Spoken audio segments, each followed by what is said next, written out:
Pakinggan nyo yung paligid. Kung anong naririnig nyo.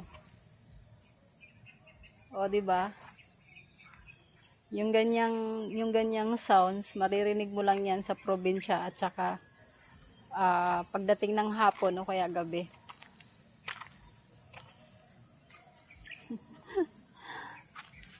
Nandito kasi ako sa Bulacan. Hinihintay kong mag-open yung SM.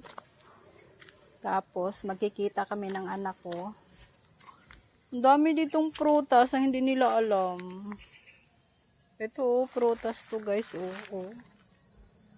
Kaso walang hinog. Kakain sana tayo. Bagong bunga. O diba? Naririnig nyo yun? Parang nasa ka lang din. Nasa probinsya ka talaga. Ang ganda ng paligid guys. Kung mahilig kayo sa nature. Baka may ahas dito. Kausap ko yung sarili ko. Ang hirap talaga mag-isa everyone. Uy, ano yun? Ayan, gumagala-gala muna ako. Naisipan ko kasing gumala dito habang maghihintay ng oras. So, ang oras is mag-alas 10 pa lang. May isang oras pa ako guys para mag-iikot dito. Anong narinig nyo? Hindi ba? Alam mo ba sa probinsya nakakain to? Nakikita ko yan sa mga sa ibang nagbablog. Tabi. Padaan lang po. Nagbablog lang po.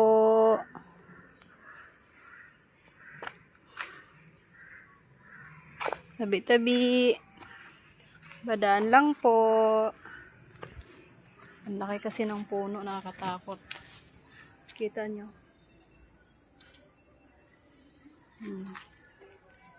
Hindi yan kayang yakapin ng isang tao, kundi siguro mga 6 na tao to. Tabi. Vlog lang po. Tabi.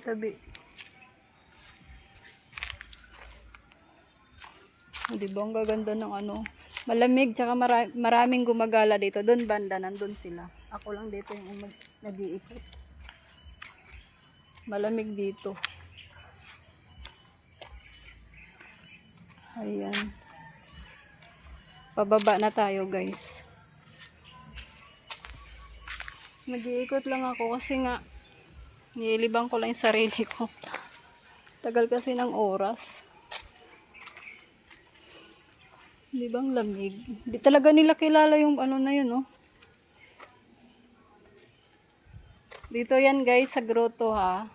Kaya may mga ganyan kasi pagdating ng April, marami ditong Station of the Cross. Marami dito. Mula yan doon. Hindi ko na lang na video. At saka masyado na rin kasing mainit kaya dito ako dumiretso sa baba.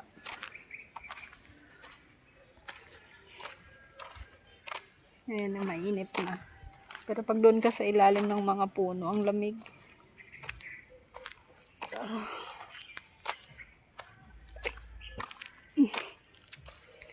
So yun guys, good morning.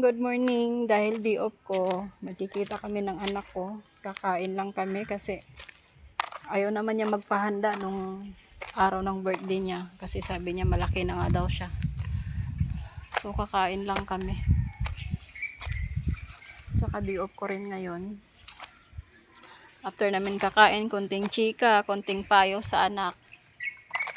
Ayan, uwi na rin ako para matulog. Nakakatuwa no. Baga nakikita mo yung kinakain mo sa probinsya. Na hindi nila alam na pwede palang kainin.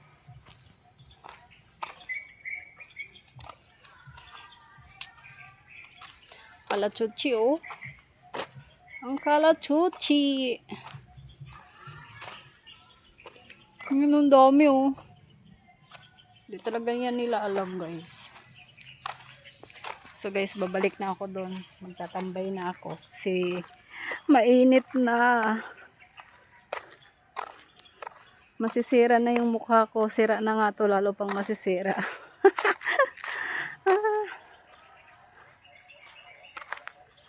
Gumagala mag-isa ang alipin dahil di off. So more pahinga sa gala. Syempre nagba-vlog din ako.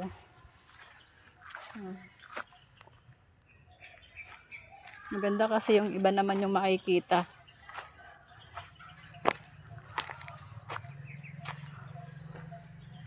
Ayan, nakaikot na nga ako. Doon tayo magpapahinga guys kasi medyo malamig doon.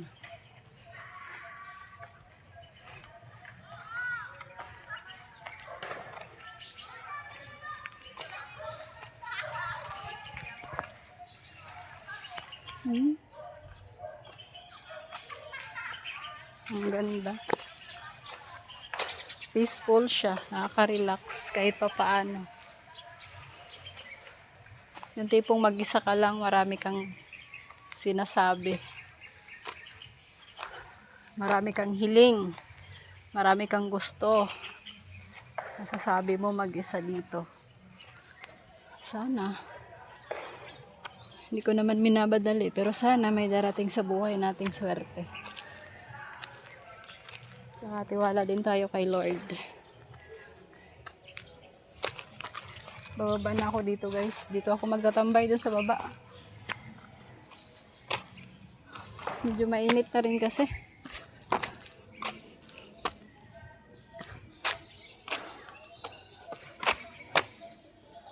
Ay. Buti pa yung mga ibon. Wala yang lumilipad. Yung tipong walang problema. Problema lang nila yung mga kain nila. Ah! Hugot.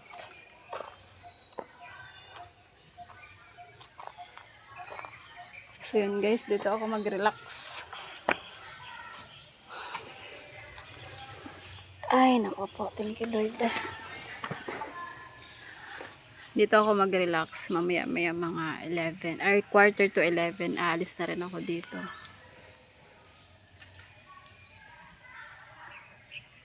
Hintayin ko yung anak ko doon sa SM. Ang sarap, ang lamig. Sarap sa pakiramdam. Kaya masarap pa rin talaga tumira sa probinsya.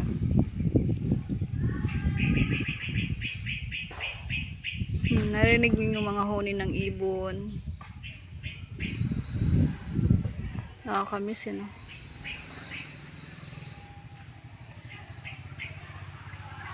Sarap yung ganito na ganyan, may mga puno tapos may bahay ka dyan, tapos may batis, tapos may mga laga kang hayop. Ay,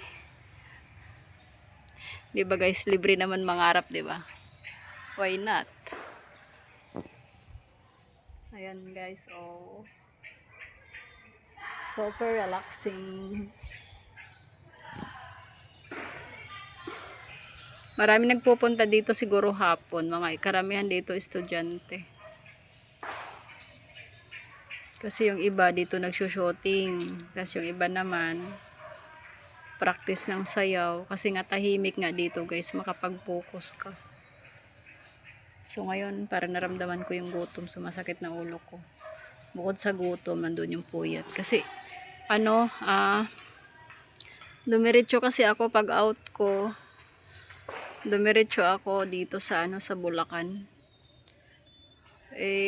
Naisip ko dumaan dito sa may tungko nga, dito sa may grotto kasi sobrang aga pa. Tapos sarado pa kaya dito ako dumiretso.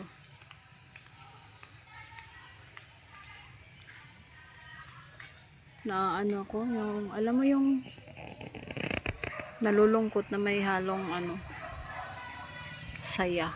Basta, hindi ko ma-imagine yung sarili ko.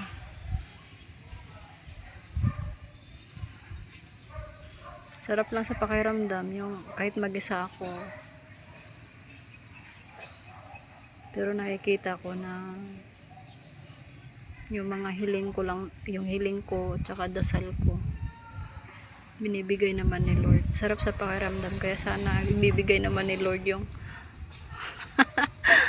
grabe, no? Ay nako,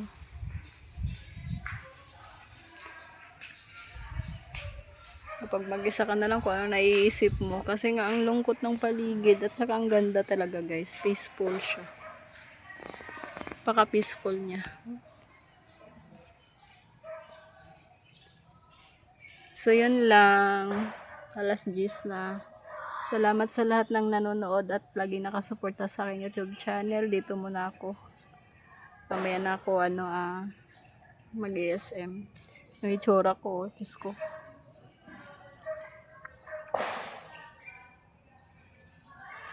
So guys, mag-e-end na ako ng video. Salamat sa lahat. Thank you for watching. Bye bye everyone. God bless.